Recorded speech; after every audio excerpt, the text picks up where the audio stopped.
My name is Giselle. I'm the nurse practitioner here at the Pacific Movement Disorders Center. We have a very wonderful topic today, which is, I think, a lot of interest and concern for a lot of Parkinson's patients and our um, and as well as caregivers and family members. So um, we do have exciting and a lot of information today, and this will be given to us by um, our director of the Pacific Movement Disorder, and she definitely doesn't need any more introduction. She's spoken to our webinar in here in Everything Parkinson's a couple of times in the last year. Without further ado, Dr. Melita Petrossian. Hi guys, thank you so much for joining us. Let me pull up my talk here. Okay, all righty. So I will move on there. So I am really happy to, let me just do one thing here. Okay, all right, I should be able to have yes, it's coming in there, the subtitles coming in, very good. So I'm going to be talking about cognitive symptoms in Parkinson's disease, and to a certain extent, this is sort of like the, elephant in the room in terms of the concern that a lot of our patients and family members have about Parkinson's disease, and there's a lot of data that suggests that we neurologists don't necessarily speak a lot enough about perhaps these cognitive issues, and that patients are wanting to hear more about it and wanting to kind of be prepared about these things. So we're going to talk about what kinds of cognitive changes we see in people with Parkinson's. We'll then move into definitions, and I have a lot of people wondering, well, what is normal for age? I'm just getting older.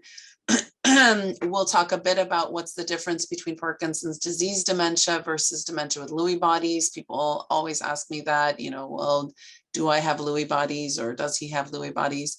We'll discuss neuropsychological testing, management, and then some other interesting things about treatment of cognitive issues. So common, and again, please bear in mind as we start this talk, none of this is universal. And that's true of pretty much everything we talk about with Parkinson's disease, from motor symptoms to non-motor symptoms. None of it is universal. So this doesn't mean this is all going to happen to your loved one, but it's just something to be aware of, be mindful of, and let your treating team know about.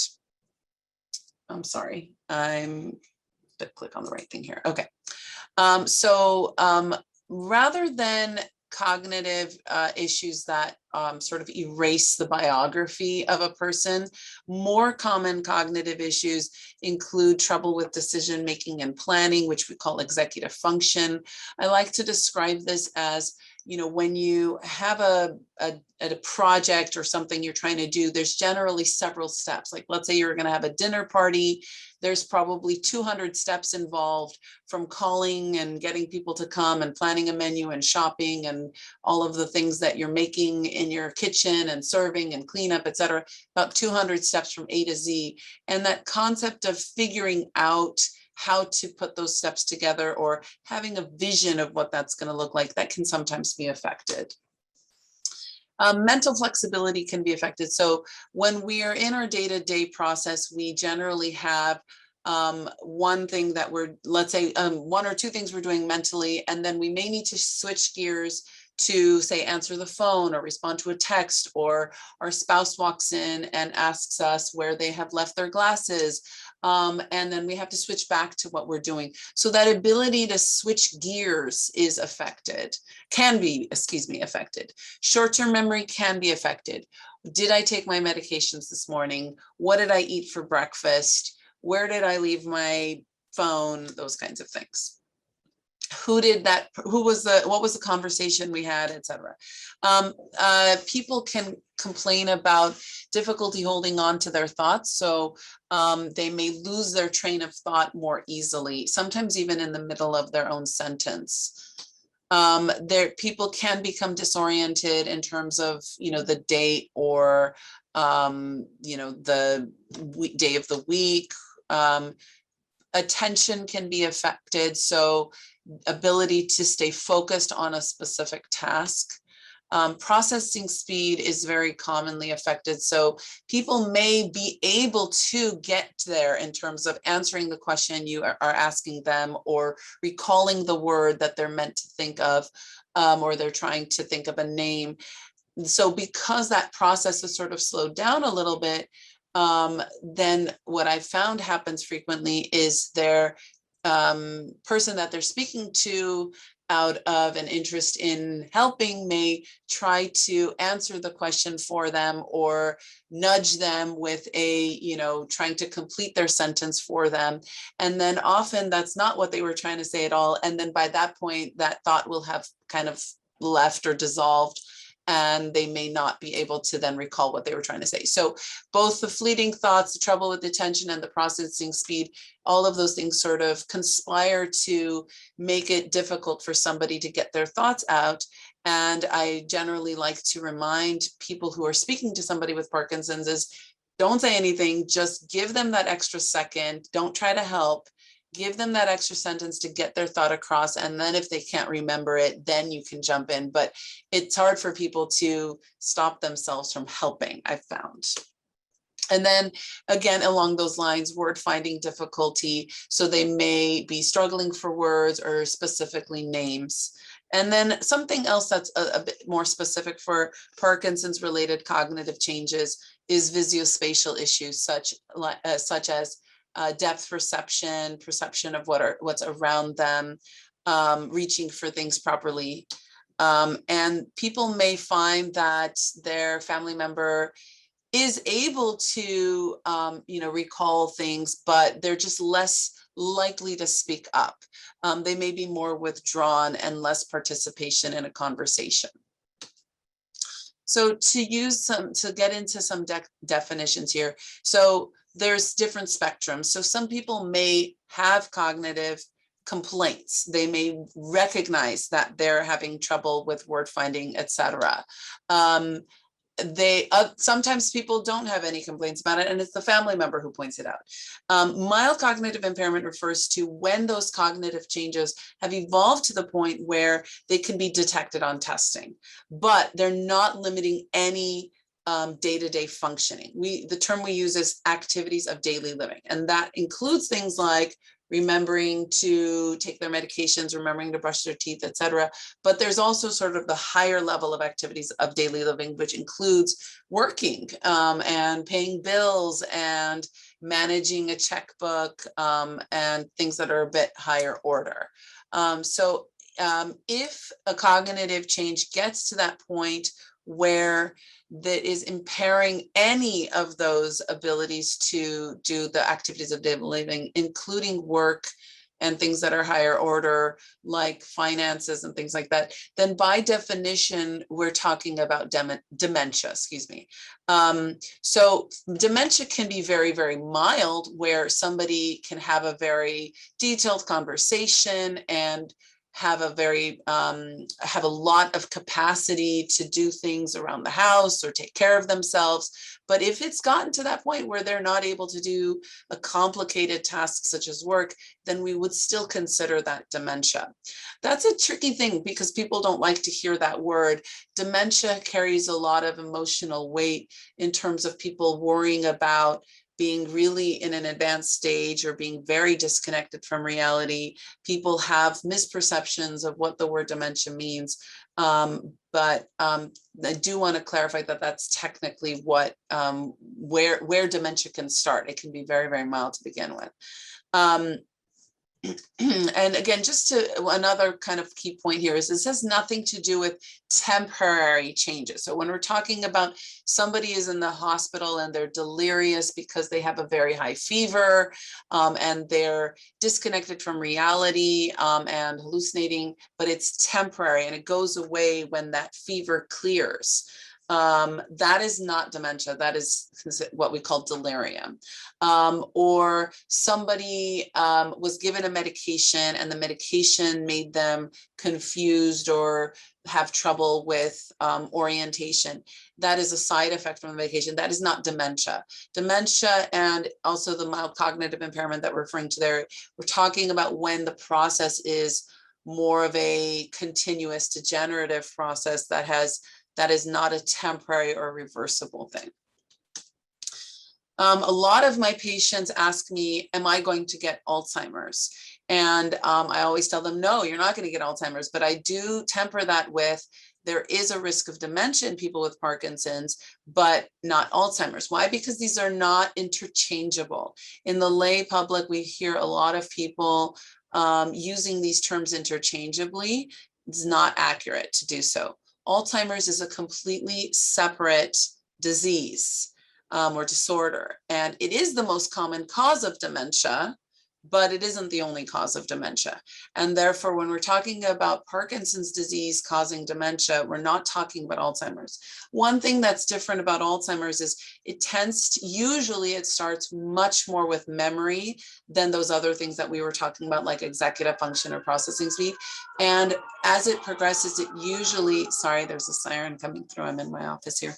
It usually has more of a biographical or an autobiographical kind of erasing. So forgetting the names and forgetting who people are, starting with acquaintances to, let's say, grandchildren or, more distant family members to adult children to the spouse, that sort of gradation of forgetting. And that's much more seen in Alzheimer's than in people with Parkinson's. And then Lewy bodies are specifically referring to the pathological hallmark, meaning what we see in the brain on autopsy of people who have Parkinson's disease and people who have dementia with Lewy bodies. So we'll get into that in a bit. So just another way of framing this, we have the umbrella of dementia. What causes the dementia? What do we see in the brain in those people who have dementia? There's Alzheimer's, there's Parkinson's, there's vascular dementia, and then there's dementia with Lewy bodies. And these are technically considered to be separate from each other. However, of course, you know that life is always more complicated. Nothing falls in clean, easy boxes. There is a lot of overlap where people can have both Alzheimer's and Parkinson's pathology in the brain, or they may have had multiple strokes, which is what we call vascular dementia, and they have Parkinson's disease. So there isn't a, it's blurrier than this diagram would suggest. So again, getting into, well, what's normal? I look around me and I see my friends and they're all forgetting things too. So I must be fine. It can be really hard to tell what's from the Parkinson's and what's normal for age. People who are considered normal aging do have cognitive changes. They may have more trouble with word finding, especially with names. They may have reduced reaction time or measures of attention.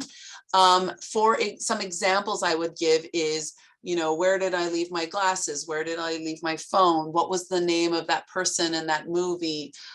These things can be really common, and we should try to reassure patients that there is a certain amount of normal change that is not alarming. Conversely, as people get older, we find that they may have more wisdom. They may have certain cognitive developments that are actually cognitive strengths for normal aging. So I wanted to put that in, that aging is not, universally awful.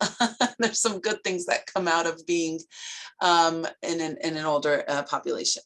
So, when I hear about people telling me that, they forgot the name of that person that was in that movie, but then eventually might come back to them, I try to reassure them I don't worry too much about that. If it's things like, the wife is complaining that the patient is not remembering, don't you remember I told you needed to pick up the dry cleaning, etc. You know, that kind of thing has a very interesting component of memory has requires a scaffolding. So the first foundation is we have to be awake. Then we have to be alert. Then we need to be paying attention. Then our language needs to be intact. And then we can create and then maintain and retain a verbal memory, like a conversation, like, don't you remember I told you to pick up the dry cleaning? So a lot of times we may look like we're paying attention and we're not really. Frankly, I should say, I think it's very common among spouses, especially spouses that have been together for a while, where that one member of the dyad is just really not paying attention.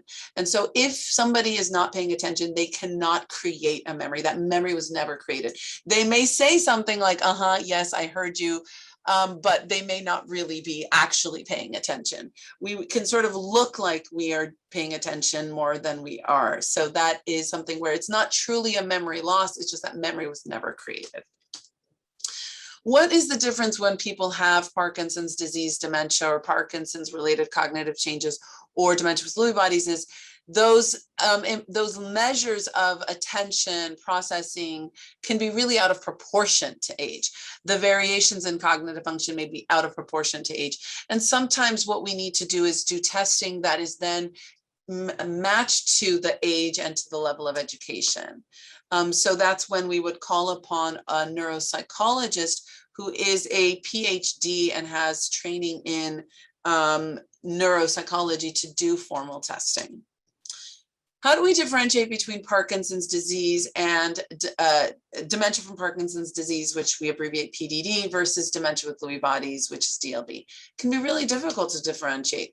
According to the 2017 American Academy of Neurology guidelines, dementia with Lewy bodies is diagnosed when you have dementia, that's the first and foremost, plus some degree of Parkinsonism, which is a motor sign of slowness, stiffness, and or rest tremor. REM sleep behavior disorder, which we've talked about in other lectures earlier, which is where the brain, during REM sleep, which is rapid eye movement sleep, the body is not limp and the dreamer is acting out typically a violent self-defense dream where they're being chased and they're having to fend off an attack. Visual hallucinations and what are called transient fluctuations of awareness, meaning a disconnect from reality or a unresponsiveness that then just goes away on its own. That can be sometimes mistaken for seizure or stroke-like symptoms, and is the least common of those four of the core signs and symptoms of dementia with Lewy bodies. So if there's one core clinical criteria, we call that possible dementia with Lewy bodies. Two or more is considered probable dementia with Lewy bodies. There are other criteria that are biomarkers. I'm not going to get into that just yet, but the concept is that we will sometimes see these things also in people with regular Parkinson's disease. So they may have REM sleep behavior disorder or visual hallucinations, but if they'd had motor signs and symptoms first for at least a year, and it's usually much longer than that, before the onset of cognitive decline or dementia, then we would call that Parkinson's disease with dementia rather than dementia with Lewy bodies. And that's how we sort of define it on a research level. So another way of framing that is in the brain on the left, you can see a Lewy body here. These are the brain changes on autopsy that we would find in people with Lewy body disease.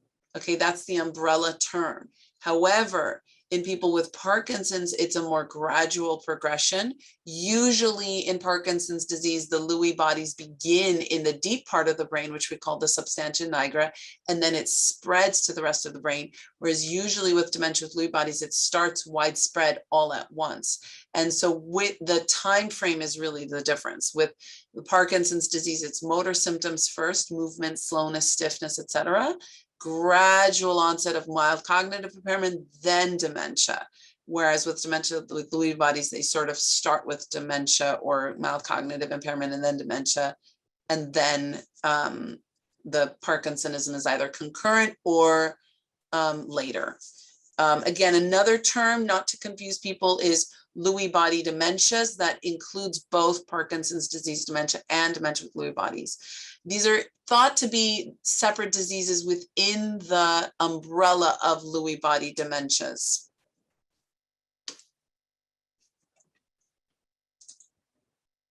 Sorry, I'm just finding it difficult to advance my slide for some reason. Okay, here we go. All right, so the cognitive changes in Parkinson's disease can actually occur at the onset of Parkinson's disease, but they're usually very minor and just something that the patient needs to compensate for. And they don't usually become disruptive until years into the course.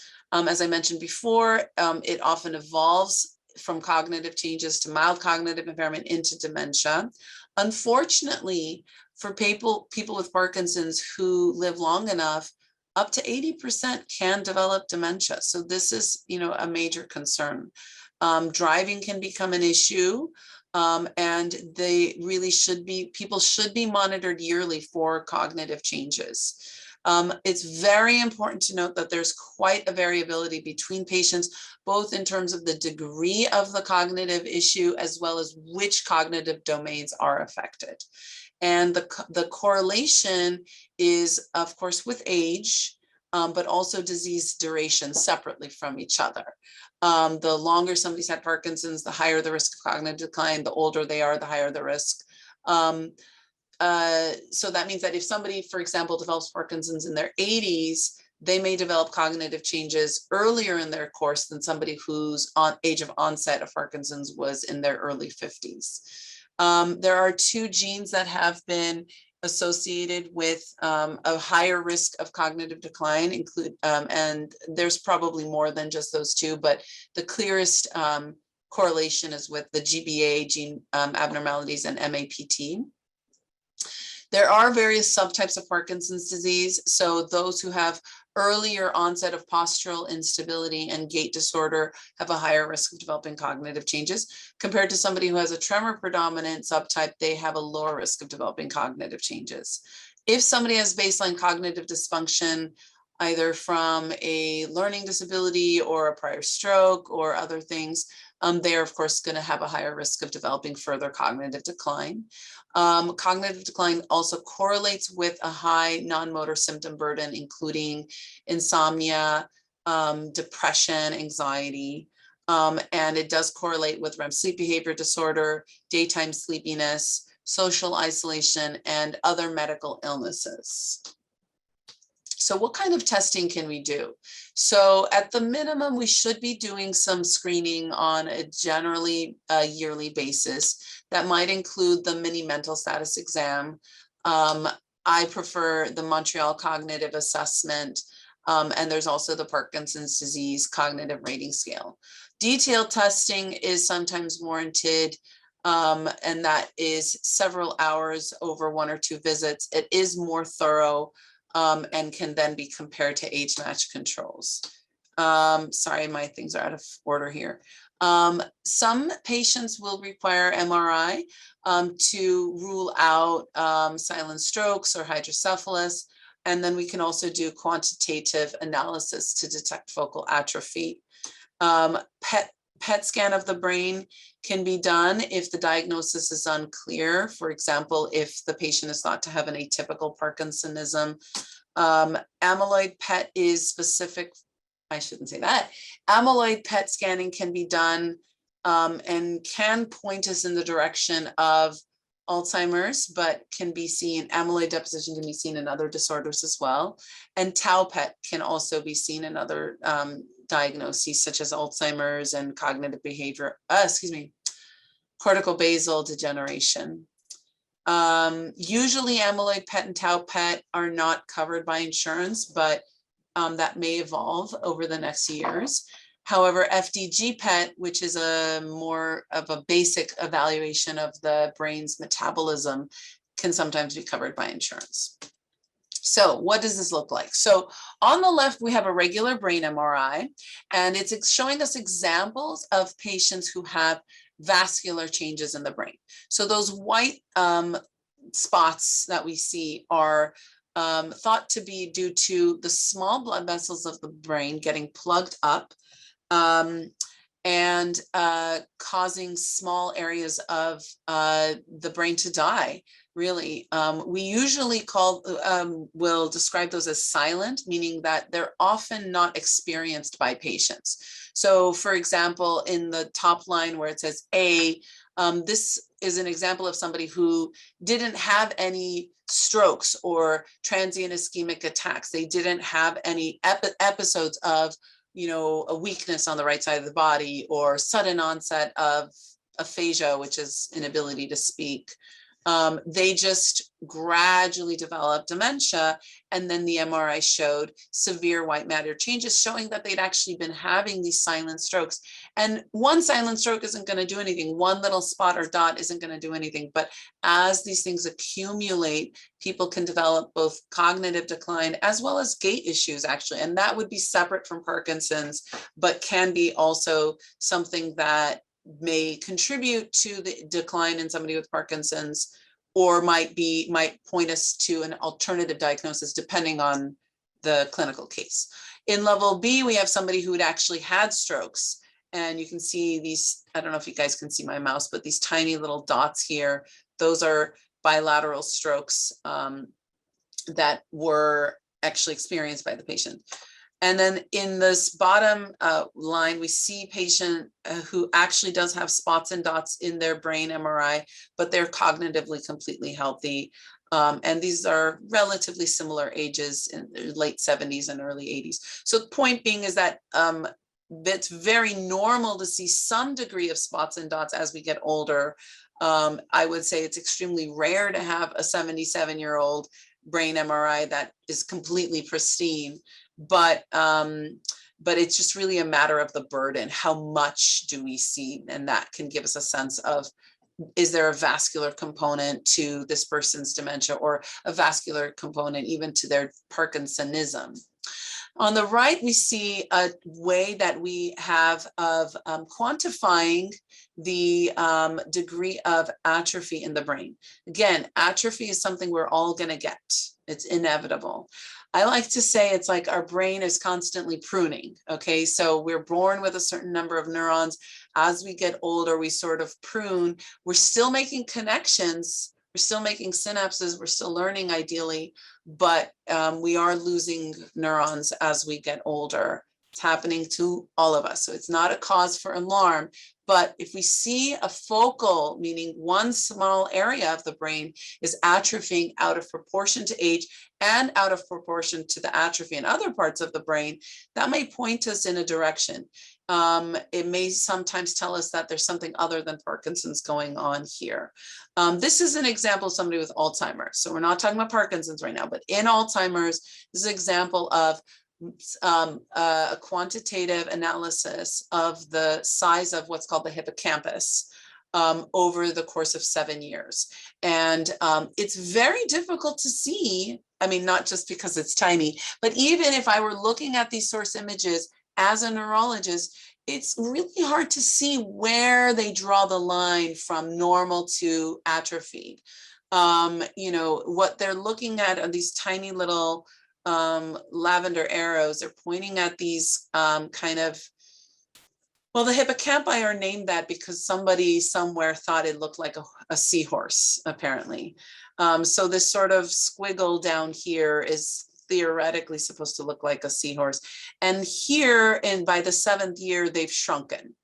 But it's really hard. That doesn't jump out at anybody. It's really subtle. How do you gauge that based on the year? Is that normal for their age, et cetera? So that's where we bring in quantitative analysis. What they did with quantitative analysis was they took like a large number of completely normal, healthy people at every age. And they looked at what is the average size of the hippocampus for somebody who is 62 in year 1 versus 69 in year 7. And then they're looking at the orange area here is people who are below the 25th percentile. And this person evolved over the 7 years from being technically normal for his age to being below 25th percentile, so theoretically abnormal for his age. And again, just a reminder, if you do come across these for yourself or your family, these are percentiles. So we're not talking about you're going to be like an A is not 100% or 90%. 50th percentile is technically normal. That's what the word normal means. So we're not talking about percentage of, we're talking about percentile. So just in case you see that in your reports, 50th percentile is normal, okay? Moving on to functional imaging. So what we saw here was structural imaging. This is just a picture of the brain. This is functional imaging. It tells us the function of the brain by looking at metabolism of, for example, just normal sugar, which we call FDG, versus here we have an amyloid scan, and then at the bottom we have another way of looking at amyloid, which is called the Pittsburgh compound B, PIB. I don't think I have a picture in here of the DAT scan, but the DAT scan is another way. Oh no, I'm sorry. The bottom line here is the DAT scan. Sorry, I misspoke. I remembered correctly. I put it in. So the top line here is the beta amyloid scan. The bottom line is the dopamine scan. So again, these are different tracers in the nuclear medicine department. The tracers are what it's called radio labeled. So the tracer is infused into the patient, and then they are scanned a certain number of hours later. And then we will look for the uptake of that tracer. So we can look for different aspects of functioning of the brain, not just the picture of the structure of the brain. So on the top row here, in the middle column, we have somebody with Alzheimer's disease. They have a positive amyloid scan, and their DAT scan is normal. They have normal uptake of dopamine in the deep parts of the brain called the caudate and the putamen. On the left in the top is somebody who has dementia with Lewy bodies. And their DAT scan is abnormal, but they do have a little bit of amyloid. Okay, they're not as much as somebody with Alzheimer's, but a bit more than a normal control. On the far right is somebody with frontotemporal dementia, and they may exhibit something that looks a little bit like Parkinson's, but their DAT scan is normal and their amyloid scan is normal or negative. And so that can sort of help us with pattern recognition. On the bottom is images of a different kind of amyloid scan of somebody who has, on the far left is a control, healthy person. The second box here is somebody with Parkinson's disease dementia, whereas those who have dementia with Lewy bodies do have an increased uptake of amyloid. So this may be a way for us to differentiate between Parkinson's disease dementia and dementia with Lewy bodies. But that requires further research testing to confirm. So there may be ways to differentiate. Another way of looking at function is the FDG PET. Again, this is just looking at glucose uptake within the brain, so metabolism of the brain. And these are, I really want to emphasize, these are kind of, these pretty patterns are research, kind of the likely pattern of abnormality. It doesn't mean that this is universal, okay? But this is if we see a typical pattern, it may help clarify the diagnosis. It's not going to be universal. But for example, in Parkinson's, they may have a completely normal PET scan, or they may show increased metabolism in the basal ganglia. They may show decreased metabolism in the temporoparietal lobes. Conversely, somebody with dementia with Lewy bodies may show reduced metabolism in their occipital lobes. Whereas in CBD, it's usually quite asymmetric. So if we see this, you can sort of see here, the left side of the screen is reduced metabolism compared to the right side. And that might be somebody who might manifest with more language problems this would be the right. So somebody who might manifest with more visual spatial problems than others. So there's a way we can sort of use this, but it's not always universal. Moving past testing into prevention. So physical exercise is really important for the brain, especially, and then cognitive exercise, so brain games, brain training, but especially when you put them together. So a cognitive task and a physical task, put them together, do them simultaneously, and there's reason to believe that that is going to prevent cognitive decline. So we'll get into examples of that in a different slide.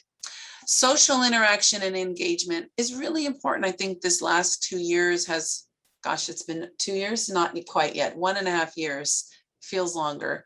It's really been very difficult for our patients because social isolation is really bad for our brain.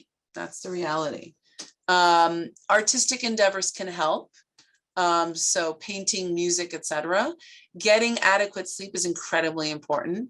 The mind diet, I've mentioned that in prior talks, and really important to address medical issues that have been associated with dementia in non-Parkinson's patients. So obesity, sleep apnea, hearing loss, high blood pressure, elevated blood sugar, and diabetes. And you can see that, you know, all of the talks we've had so far, we've talked about lifestyle, we've talked about exercise, we've talked about diet, we've talked about sleep. It all comes back to this as well. You know, it's really important. I think 2 things we may not have discussed as much last time or in other talks is the role of high blood pressure in contributing to cognitive decline, the role of hearing loss. So when somebody is not entirely sure what you're saying and they have to spend a little bit of extra mental energy to think, what did this person just say to me?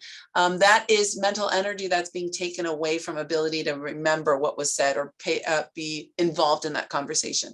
Especially when it's a larger group conversation, that person with hearing loss is going to be much more likely to withdraw from the conversation and just sort of sit there as other people are talking around them. And that's going to put them at risk, or that theoretically puts them at risk of developing dementia in the long run. So even without Parkinson's disease, hearing loss has been associated with the subsequent development of Parkinson's, of dementia. So if it's a possibility to treat that with hearing aids, very important to look into that. Similarly with sleep apnea, if people are losing oxygen when they're sleeping at night, they're losing brain cells. It's not good for the brain to be sitting there at low oxygen state overnight. So those 2 things, sleep apnea and hearing loss, are kind of frustrating to patients to treat sometimes. You know, the CPAP machine or the hearing aids, they're cumbersome, they're problematic, but they're really important not to neglect those symptoms, those diseases and disorders, and to pursue it. If CPAP didn't work for somebody, don't just say, well, I'm just gonna not treat my sleep apnea. Get out there and figure out what is the next step, what else can be done, what are other ways of me tolerating CPAP, et cetera. So it's really important to pursue treatment of these medical issues to prevent dementia, regardless of if somebody has Parkinson's or not. Again, this is just a review of the mind diet. Really important to increase vegetable intake, dark green salad, berries, nuts, beans or legumes, poultry and fish, whole grains, and olive oil, and avoiding cheese, food, fried food, processed food, avoiding butter, avoiding sweets. I don't recommend the alcohol, and it's not all alcohol, it's red wine. I don't recommend it for my Parkinson's patients with balance issues.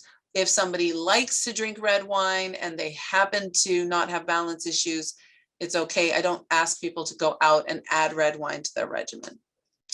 Okay, so medications for cognitive symptoms that can help include rivastigmine, which is FDA approved for Parkinson's disease dementia. It is available orally or as a patch. Donepezil and memantine are technically off-label, but they can also help for Parkinson's related dementia or dementia with Lewy bodies. These are not universal. For some people, it doesn't help. at all, but there are people who do notice an improvement in cognitive function. It is incredibly important to review the medication list and look through to what should be stopped, what should be adjusted, what might be playing a role. Again, not that everybody who is taking these medications has cognitive side effects, but important for doctors to look through this list. So most antipsychotics, such as haloperidol and risperidol, need to be avoided. Anticholinergics, such as ditropan, which is a bladder medication, and Benadryl, as well as benzodiazepines such as lorazepam, diazepam, clonazepam, other sleeping medications. Alcohol and THC can sometimes contribute to cognitive symptoms, especially when they're temporarily noticed. But alcohol over the years can contribute to cognitive decline. And I know we just talked about red wine on that MIND diet. Again, this is why I'm not a huge believer in the red wine theory. I think there's associations with that. So I don't specifically recommend alcohol. I don't necessarily say everybody needs to stop drinking everything altogether, but it's going to be a little bit more case-based and a bit more caution, as opposed to everybody should be having red wine. And then sometimes even Parkinson's meds themselves can be contributing. So it's important for people to be aware of that as far as the timing of when they started the medication and when the cognitive issues began. Strategies for management of cognitive symptoms. So adaptive strategies, making notes, relying on a calendar. I do like the use of technology for this. So for example, if somebody has Parkinson's, they may have trouble with their handwriting. Or like if they've got Post-it notes all over the place that may be very disorganized, it may not actually help them recall what they need to do. So I like to use my smartphone to dictate a reminder to myself. I mean, I do this all the time, like for the smallest little thing. If I don't write it down, I will not remember it. So I use my smartphone. I just press this button and I dictate, and then boom, it's there. And I like to use the timer. So I don't just say, remind me to blah, blah, blah, because then I have to go back into my phone to look at my reminders app. What I do is I'll say, remind me to pick up the dry cleaning when I leave work. And then my phone will alert me to that when I leave work. Or remind me to call the pediatrician tomorrow at 9 a.m. And then it's alerting me proactively. Keeping objects such as keys in the same location to avoid misplacing them. Cognitive therapy is a subtype of speech therapy that can be helpful. Tasks can often need to be broken down, or for example, one step at a time. And it's often really important to focus on one task at a time. For people who are still working, I will recommend the Schultz Hour, which is named after the Secretary of State, Schultz, not the Peanuts Schultz. And he would take an hour every week where he was not to be disturbed, because there were so many things on his plate, so many things that he needed to juggle. He needed 1 hour per week where he could just analyze and think things through and not be disturbed. And the only two people who were allowed to disturb him were his wife and the President of the United States. So something like that. Set your phone to do not disturb. Set your computer to do not disturb. Don't look at Twitter. Don't look at your emails coming through. Don't look at your phone messages coming through. Just focus on whatever that task is for 1 hour. And you'll find that that's a better way to maintain attention, because we are living in a world where there's a million things blipping at us at any given moment, distracting us from a task. And to add that to a Parkinson's, difficulty with set shifting, difficulty with swinging back to the task at hand, difficulty with attention, it's a recipe for disaster. So we need to use technology correctly, and we need to turn off technology at times. And then there are memory training programs. The OPICA offers a memory training program quarterly. The next one is starting on November 2nd. It is not for people with dementia. It's for people who have memory complaints. And it's, again, it's sort of training people in mnemonic devices, such as, how do you remember somebody's name when you meet them? You know, how do you link things together so that you can remember people's names, or where you left your glasses, or what was that name of that person, of the thing, of the place, blah, blah, blah, blah, blah. It is online. It's 4 weeks, 2 hours each, and it repeats quarterly. And I wrote down those emails and the phone number to reach out for the next session. Caregivers and family members may need to have patience with patients' response to questions, as I said earlier in the talk. They may need to understand the source of the mental rigidity and be more patient with that, as well as giving gentle reminders, such as without challenging the patient. So, you know, hey, it's time for us to get going, rather than, hey, did you already brush your teeth, or what have you. Dual tasking, we will hope to have a talk specific on this in the future, but I'll give you a little blip overview of it. It's a cognitive task simultaneous with the physical task. It may help for cognitive and physical symptoms in Parkinson's disease. There's several ways to do it. One of them is called Smart Fit, which is what we have upstairs here in our Fit Brain lab. And the cognitive tasks that are done include memory, attention, processing speed, executive function, and language. And the patient may need to, for example, touch something with their left hand when the light comes on, if it says L, versus right hand when it says R, or both hands when it says B. So they're looking and they're doing something physical while they are reaching out, and they might do this while standing, or while seated, or while using a stationary bicycle. They may need to, by adding in math, for example, let's say it's an odd number, that's going to be left hand, even number is going to be right hand. That's an example of how this works. Another way to do it is to have a brain training app on your, let's say on a tablet, and sit on a stationary bike and do those things simultaneously. And hey, you'll save time rather than sitting there and doing the cognitive game for hours on end and getting stuck physically. Doing that while you're doing it physically is going to be better in a long run, I think, for both the cognitive and the physical outcome.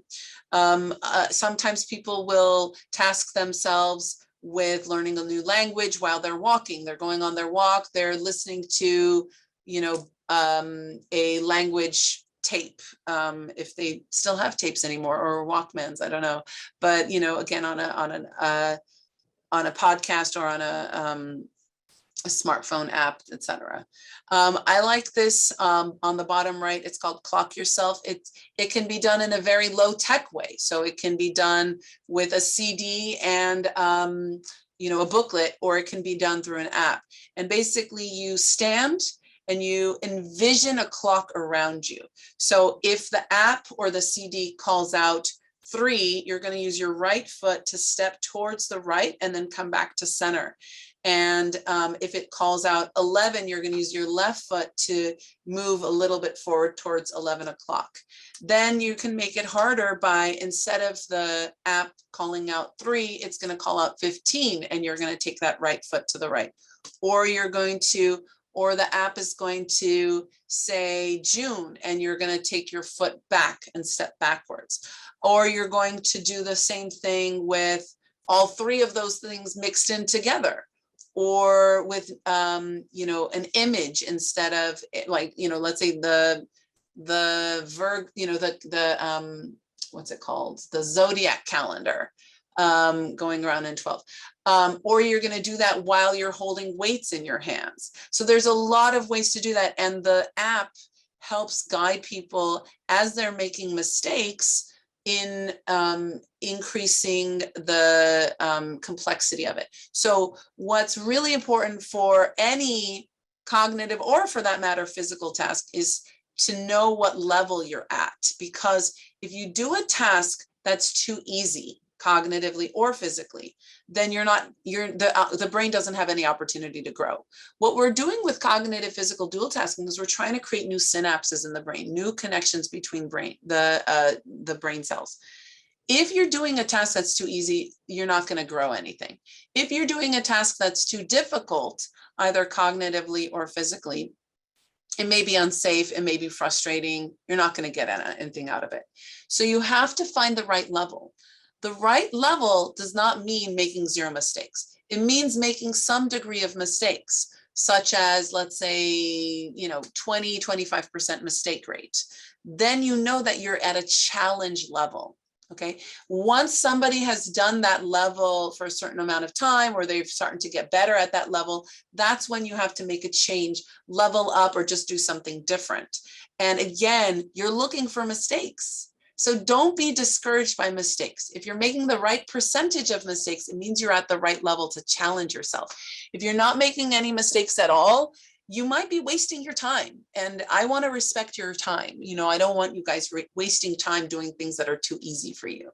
So when people ask me, oh, should I do crossword puzzles? Should I do, Sudoku? I don't want them to do things that are too easy or that they've done their whole life. If you've been doing crossword puzzles your whole life, it's not necessarily, yes, they change a little bit over the weeks, but you do want to add in something that's going to be a little bit different for you so you can get that cognitive challenge. And it doesn't mean you have to stop doing the crossword puzzles if that's what you love doing on a Sunday morning, but just bear in mind that if it's something that's, sort of easy for you, or something you've done as part of your career or what have you, you're not necessarily challenging yourself. So I really want people to challenge themselves.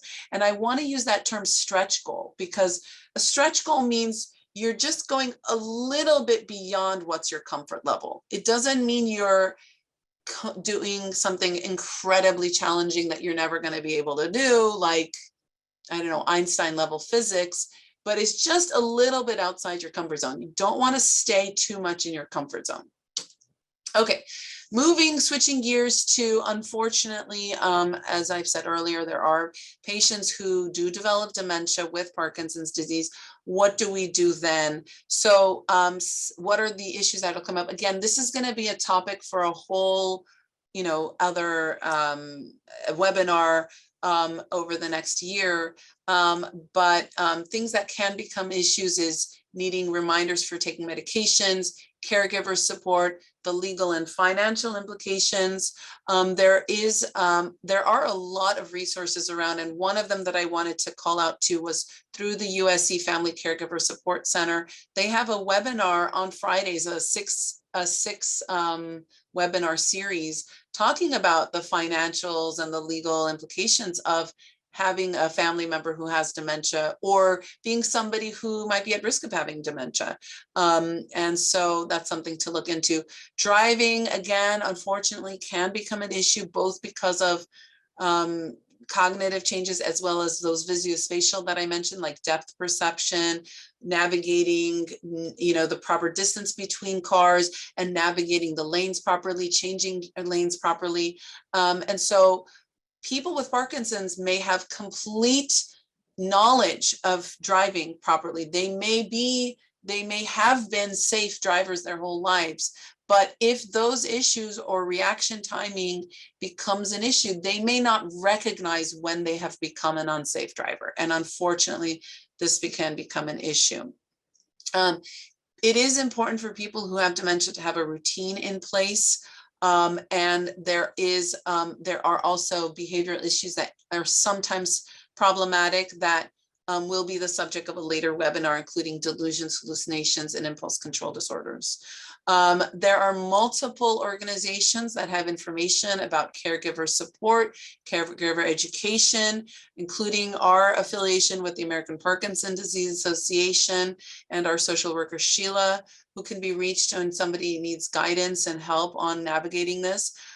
Providence St. Joseph, which is our affiliate in Burbank, has a connection with Lisa Gibbons's organization called Lisa's Care Connection. And then Parkinson Foundation also has, I just wanted to give a shout out to that blog post because I thought that they had a really nice sort of top 10 list of caregiver resources that can be of help to people. Oh, I think that was the end of my slideshow, apparently. Excuse me. Okay, I'm going to stop sharing and open it up to questions. Hi, Dr. P. Thank you so much. That was such a wonderful presentation. I think we definitely did learn a lot, and just by just the definitions, I think we've been able to like distinguish stuff between each disorders too. We have a few questions, and I encourage those who have questions to put it in the Q&A. We do have some in the chat too. Any comment, Dr. P, on marijuana? Is marijuana bad for PD patients? Oh yes, the $1 million question, I guess I should say. Right, so we do have some patients who ask us about CBD and THC in the context of marijuana. So the way I would frame it is that for most symptoms, CBD is more likely to be helpful than THC. And just as a reminder, to clarify what these things all mean. So marijuana as a plant, depending on the strain essentially of the plant, or the hybrid, the hybrid, or what's the word I'm looking for there? See, here's me forgetting the word I'm looking for, but is strain, maybe strain is proper. Yeah, I guess, thank you, strain. Let's go with strain. So depending on the strain, there's different potencies of the various chemicals, neuroactive and psychoactive chemicals that act on the brain within marijuana. So CBD is thought to have some degree of anti-inflammatory component and theoretical neurological benefit. For example, what we know fairly with a high level of certainty is that CBD can reduce the risk of seizures in somebody who has epilepsy. There's some data that suggests that CBD may be helpful in the treatment of anxiety, including in the treatment of anxiety in patients with Parkinson's disease. And there's some reason to believe that CBD can help for patients who have multiple sclerosis related spasticity. So I like to think back to what is the data on these things. THC is the psychoactive component of marijuana that is associated with the high. And then there's a whole slew of other chemicals, including one called CBN. But the point being is that if a patient of mine wants to try CBD, I discuss with them on a case-by-case basis what the pros and cons are. I don't usually have a problem with people trying CBD, although there can sometimes be people who get confused even with just CBD. I do ask my patients usually to avoid THC. Again, specifically if somebody already has cognitive decline, I'm gonna tell them to avoid THC. And then again, remember when I put in my slide, or what I said was, not everybody who takes these medications is going to get a cognitive side effect. It's just something to bear in mind. So it's not a blanket statement of marijuana being good or bad. It's just that sometimes THC can cause or exacerbate cognitive symptoms, sometimes temporarily, sometimes longer term. And I don't typically recommend that people with Parkinson's start smoking marijuana or using THC.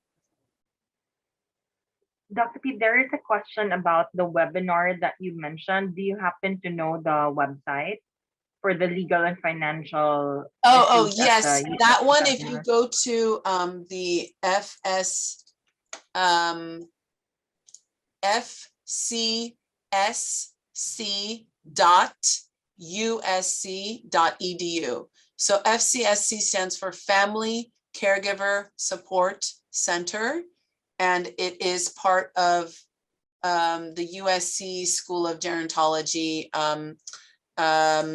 Sheila is very familiar with them. She can speak more to that. But if you go to that website, and then you can search for their program is called Hope is Not a Plan. fcsc.usc.edu. Sheila, anything more that you want to speak to that? We can put that, maybe Giselle, you could just copy and paste that in so that they can see that. Okay. I just wanted to mention too, there's a few questions with regards to previous episodes. That is actually already up on our website under the Pacific Neuroscience Institute website. It is under resources for patients. There are 8 episodes from the previous month that are already up if you want to rewatch or watch episodes that you have missed any of our webinars, including this one. So this one may take a few weeks though, but the previous ones are already there. I think there's one more question I'll take and then we'll close out because it's already 1 o'clock. There was a question about biomarkers.